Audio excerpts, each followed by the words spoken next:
खुलुमबाय मोनाबिलिनि खौराङाव नोंथांमोनखौ sbbodonews चेनेलाव फिन खेबसेबाव बरायबावबाय। आं सिबिरानि ब्रह्म आसा खालामो नोंथांमोनहा खौरांखौ जोबजासे खोनासंगोन। आसामनि गाहाय डक्टर हेमन्त बिश्व शर्मा बिथांनि केबिनेटआव मन्थ्रिनि बिबानखौ सोलाय-सोल' खालामदों। सिगाङाव उरखावगोरा ब्रह्म बिथांनो handloom and textile, soil conservation आरो welfare of plain tribe and backward classes BTCनि बिबानखौ होनाय जादोंमोन आरो डक्टर रनोज बिथांनो सोलोंथाइनि मन्थ्रिनि बिबाननि अनगायैबो welfare of plain tribe and backward classes नन BTCनि बिबानखौ होनाय जादोंमोन। नाथाय दा उरखावगोरा ब्रह्म बिथांनि welfare of plain tribe and backward classes BTC बिबानखौ बोखारनानै BTC नन BTC गासै welfare of plain tribe and backward क्लासेसनि बिबानखौनो डक्टर रनोज बिथांनो होनाय जाबाय आरो उरखावगोरा ब्रह्म बिथांनो हेन्डलुम एन्ड टेक्सटाइल आरो सयल कनजारभेशनजों लोगोसे गोदानै वेलफेयार अफ बडोलेण्ड बिबान होनाय जाबाय। अमा बेदर जानो मोजां मोनग्राफोरनि थाखाय दुखुनि खौरां। दरं जिल्लायाव दान मोनथामनि थाखाय अमा बेदर फाननायखौ बन्द खालामबाय। दरं जिल्लायाव अमानाव आफ्रिकान स्वाइन फिभार बेरामा गोसारदों, जायनि थाखाय दरं जिल्लायाव दासिम 246निबो बांसिन अमाफोरा थैनो गोनां जादों। दरं जिल्लानि आखालिबारि, बरहमपुर आरो बाजानि ओनसोलावनो बांसिनै आफ्रिकान स्वाइन फिभारा अमानाव बारदेरदों, जायनि थाखाय एनिमेल हासबेन्डारि आरो भेटेनारि बिफाना आफ्रिकान स्वाइन फिभार गोसारनायखौ होबथानो थाखाय दरंनि माखासे ओनसोलफोराव अमा बुथारनाय, फाननाय आरो जानायखौ दान मोनथामनि थाखाय बन्द फोसावबाय। तीर्था बर'आ जाथायनि सायाव फोरमायथिनाय बायदिब्ला बिथांनाव अमानि फार्म दङ। सिगांनि समाव ओनसोलाव अमा थैबाय थानायखौ नुनानै गुबुन मिथियै बेरामनि थाखाय अमाफोरा थैदों होननानै सन्देह खालामनाय जादोंमोन आरो बे जाथायखौ एनिमेल हासबेन्डारि आरो भेटेनारि बिफाननो खौरां हरनाय जादोंमोनब्लाबो सिगाङाव डिपार्टमेन्टआ गोसो होआखैमोन। उनाव खौरां बिजोंनि गेजेरजों फोसावनायावसो डिपार्टमेन्टआ बेनि सायाव गोसो होदों।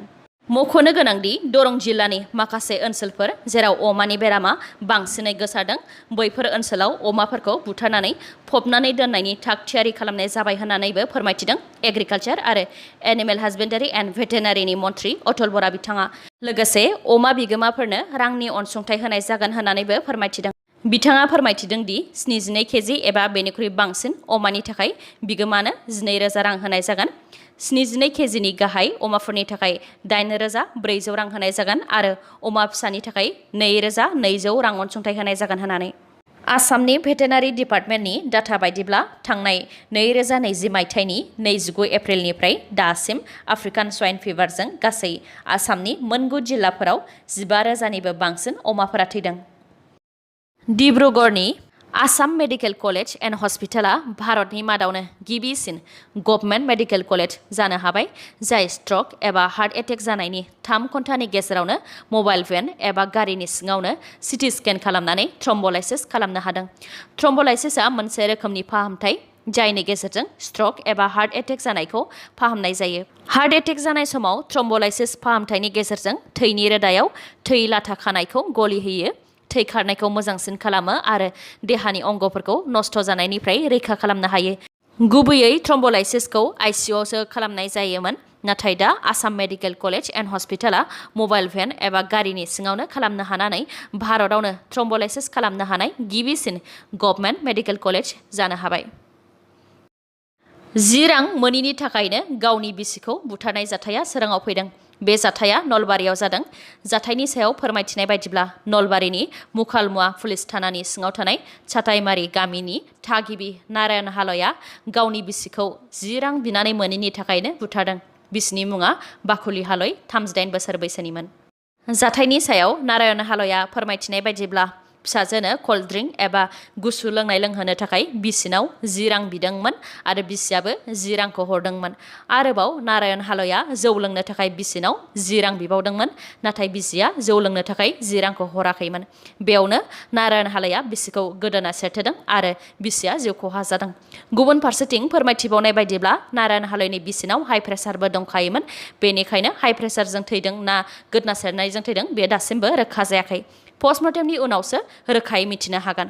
ओनसोलनि सुबुंफोरा फोरमायथिनाय बायदिब्ला नारायण हालयआ जौ जुवाजोंनो गफबनानै थाग्राखामोन आरो बिसिनि सायाव इनाय खालामबोबाय थाखायोमोन। पुलिसआ दा दायनिगिरि नारायण हालयखौ हमबाय आरो थैनाय बाकुलि हालयनि गोथै देहाखौ पस्टमर्टेमनि थाखाय दैथायहरनाय जाबाय। बेजों लोगोसेनो दासान्दि आसाम पुलिसा दायनिगिरिनि हेंथायै गोख्रों राहा लागासिनो दङ। हमजानाय दुथांफोरखौ पुलिसा गुलि गावबाय थानाय जाथायखौ खौराङाव मोनबाय थानाय जादों। साननैसो सिगां चिरां जिल्लानि बिजनीआव हमगार्डखौ बुथारग्रा दुथांखौ गावथारदोंमोन।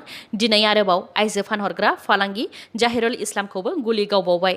दुथां जाहिरुल इस्लामा धुबुरीनि, बियो मोजां मोनफ्लानानै बाक्सा तामुलपुरनि सासे आइजो आरो बिनि 9 बोसोर बैसोनि फिसाजोखौ बिहाराव फानहरदोंमोन।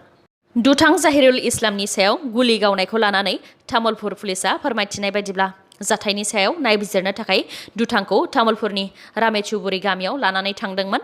बेयावनो दुथाङा खोमसिनि खाबु लानानै पुलिसनि हाथियारखौ सेख'नानै खारखुमानो नाजादोंमोन। बेयावनो पुलिसा दुथांनि सायाव गुलि गावनो गोनां जादों। गुलि नांजानाय दुथां जाहिरुल इस्लामखौ दा फाहामथायनि थाखाय गुवाहाटी मेडिकेल कलेज एन्ड हस्पिटालाव थिसननाय जाबाय। दिनैनि मोनाबिलिनि खौराङा एसेनोसै। खौरांखौ मोजां मोनदोंब्ला लाइक, कमेन्ट आरो शेयार खालामनो दाबाव। लोगोसे चेनेलाव गोदानब्ला सानफ्रामबो खौरां मोननो थाखाय चेनेलखौ साबस्क्राइब खालाम। गोजोन्थों।